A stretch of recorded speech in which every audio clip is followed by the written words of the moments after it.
नमस्ते छात्रों। कक्षा 8वीं, विषय हिंदी सुलभ भारती।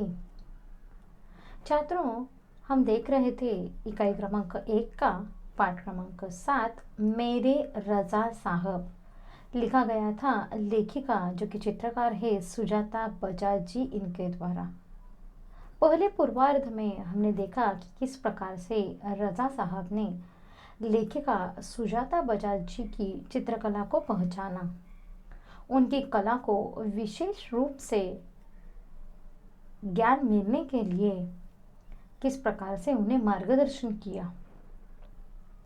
रजा साहब जो कि एक चित्रकार थे, उसके अलावा एक व्यक्ति होकर भी वह बहुत अपने काम के प्रति जागरूक रहते थे। उनको चित्र के साथ साथ चित्र की जो पैकिंग थी उसमें भी दिलचस्पी हुआ करती थी। वे कहते थे, जब वे किसी को पत्र लिखते या कुछ और लिखते तो मत पूछिए, हर शब्द हर पंक्ति को नाप तौल कर लिखते थे। फूल उन्हें बहुत प्यारे थे। याद है 22 अक्टूबर 1988 को मैं लंदन से पेरिस के गादरिनो स्टेशन पर ट्रेन से पहुंची थी। ऐसी लेखिका कह रही है, आगे देखेंगे। रजा साहब स्टेशन पर मेरा इंतजार कर रहे थे। ट्रेन लेट थी पर वे वहीं डटे रहे। देखो, रजा साहब स्टेशन पर मेरा इंतजार कर रहे थे, ट्रेन लेट थी पर वे वहीं डटे रहे। मुझे मेरे हॉस्टल के कमरे में छोड़कर ही वे गए। एक दिन मैं बीमार होकर अपने कमरे में पड़ी थी। रजा साहब मेरे लिए दवा, भारतीय रेस्टोरेंट से खाना पैक करवा कर पहुंच गए। मेरे घर वालों को फोन करके कहा, आप लोग चिंता न करें, मैं हूं पेरिस में सुजाता की चिंता करने के लिए। हर बार जब मैं या रजा साहब पेंटिंग पूरी करते थे तो सबसे पहले एक दूसरे को दिखाते थे। दोनों एक दूसरे के ईमानदार समालोचक थे। दोनों एक दूसरे के ईमानदार समालोचक थे। हमने मुंबई, लंदन, पेरिस और न्यूयॉर्क के साथ साथ प्रदर्शनियां की, पर कभी कोई विवाद नहीं हुआ। यह उनके स्नेह व अपनेपन के कारण ही था। हिंदी, उर्दू तो हमेशा से ही बहुत अच्छी रही है उनकी। लेखिका कहती है कि रजा साहब के साथ साथ बहुत प्रदर्शनियां करने के बाद रजा साहब की हिंदी और उर्दू भाषा यह हमेशा से ही बहुत अच्छी रही है उनकी यानी रजा साहब की। अंग्रेजी, फ्रेंच भी वे बहुत अच्छी लिखते थे। कविताओं से बहुत प्यार था उन्हें। शेर, गजल व पुराने हिंदी फिल्मी गाने बड़े प्यार से सुनते थे। एक डायरी रखते थे अपने पास, हर सुंदर चीज को लिख किया करते थे उसमें। मेरी बेटी हेलेना बहुत खूबसूरत हिंदी बोलती थी तो उन्हें बहुत गर्व होता था। वे हमेशा उसके साथ शुद्ध हिंदी में ही बात करते। रजा साहब को अच्छा खाना खाने का बहुत शौक था, पर दाल चावल, रोटी, आलू की सब्जी में जैसी उनकी जान अटकी रहती थी। मैं हफ्ते में एक बार भारतीय शाकाहारी खाना बनाकर भेजती थी उनके लिए। उनके फ्रांसीसी दोस्तों के लिए। रजा साहब के कुछ पुराने फ्रांसीसी दोस्तों को उनके जाने की खबर देने गई तो फिर से एक बार उनकी दीवारों पर रजा साहब की काफ़ी सारी कृतियां देखने का मौका मिल गया। मैं हमेशा कहती, रजा साहब आप मेरे एंजल गार्जियन हैं, तो मुस्कुरा देते, पर सन 2000 के बाद से कहते, क्यों, अब हमारी भूमिका बदल गई है, तुम मेरी एंजल गार्जियन हो, अब मैं नहीं।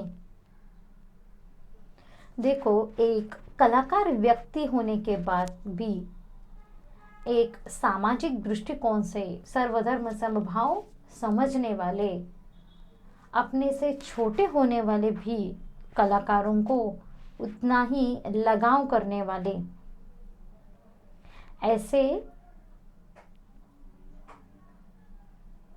रजा साहब।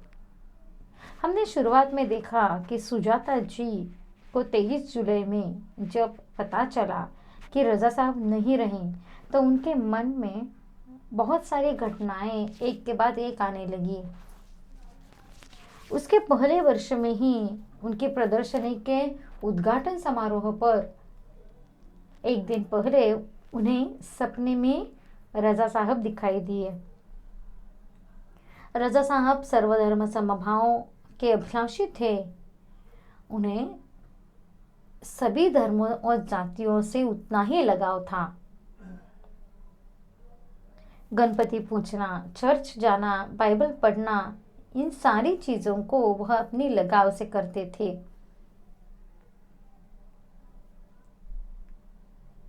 लेखिका जो चित्रकार है सुजाता बजाज जी, उनकी चित्रकला की प्रदर्शनी, गणपति प्रदर्शनी में जब वे गए तो वहां से उनका काम देखने के लिए उन्हीं के साथ वह टैक्सी से पुणे गए।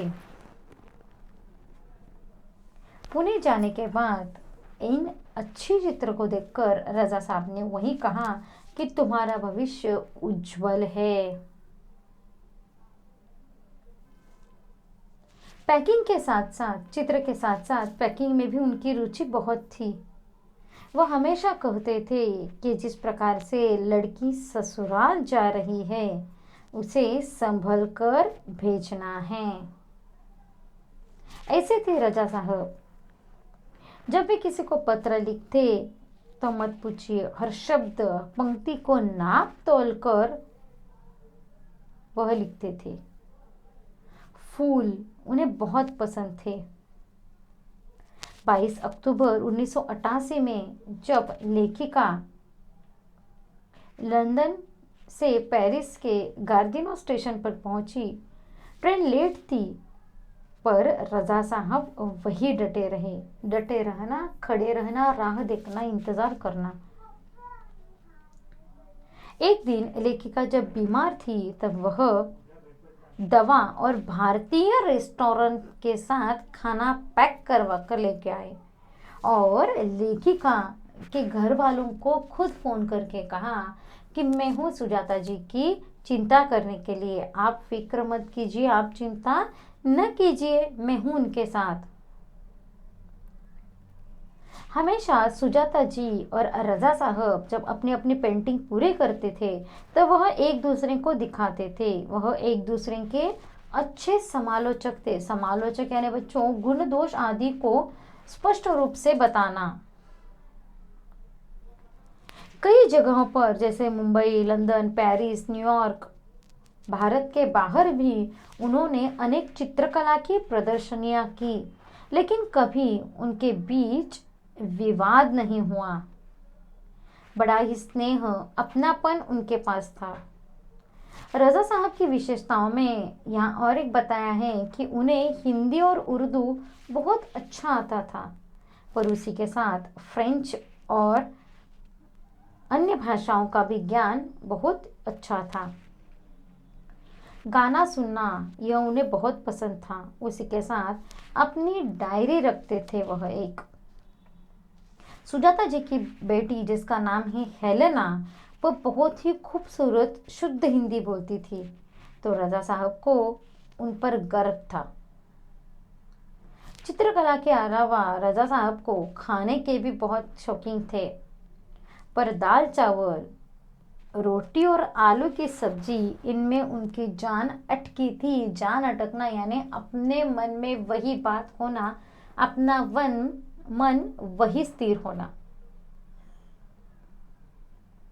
रजा साहब के कुछ फ्रांसीसी मित्रों के लिए सुजाता जी कभी कभार या फिर हफ्ते में एक बार कहो बच्चों कि वह भारतीय खाना भेजती थी।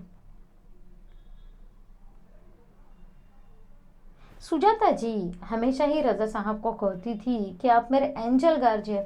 एंजल गार्जियन यानी जिसे हम मराठी में कह सकते हैं देवदूत, या फिर एक ऐसा कि जो आपकी सभी इच्छाओं को पूरा कर सके। लेकिन 2000 साल के बाद से रजा साहब खुद कहने लगे कि हम दोनों की भूमिका क्या हो चुकी है, अभी बदल चुकी है। अब तुम मेरी एंजल गार्जियन हो। तुम एक अच्छे व्यक्ति होने के साथ साथ मेरे सभी कार्य में सफलता प्राप्त करने के लिए मेरी अच्छी सहकारी हो। छात्रों, इस शब्द वाटिका में देखो, दिए गए शब्दों का लेखन आपको अपनी वर्ग कार्य की कॉपी में लिखना है।